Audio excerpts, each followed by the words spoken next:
So hey everyone, in this video we will see how to fix Verizon Fios TV box not turning on, power light pairing and reset. So how to fix Verizon Fios TV box not working on. If the Verizon TV box is not turning on, check that the power cable is securely connected and try restarting the box by unplugging it for 30 seconds before plug it back in. Also replace the remote batteries, verify the HDMI connection and TV input, or reset the box if the issue continues. So check the power connection. A loose or disconnected power cable can prevent the TV box from turning on. Make sure the power cable is firmly connected to the TV box.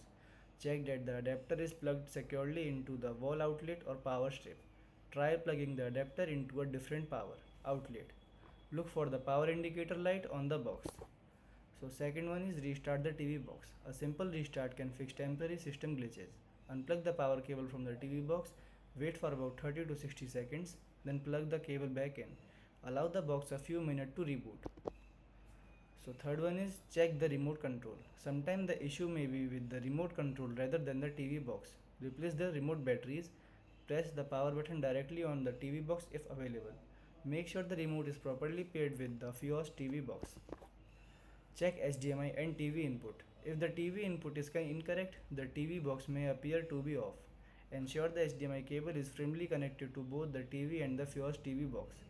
Use your TV remote to switch to the correct HDMI input source. Try another HDMI port or cable if the screen stays blank.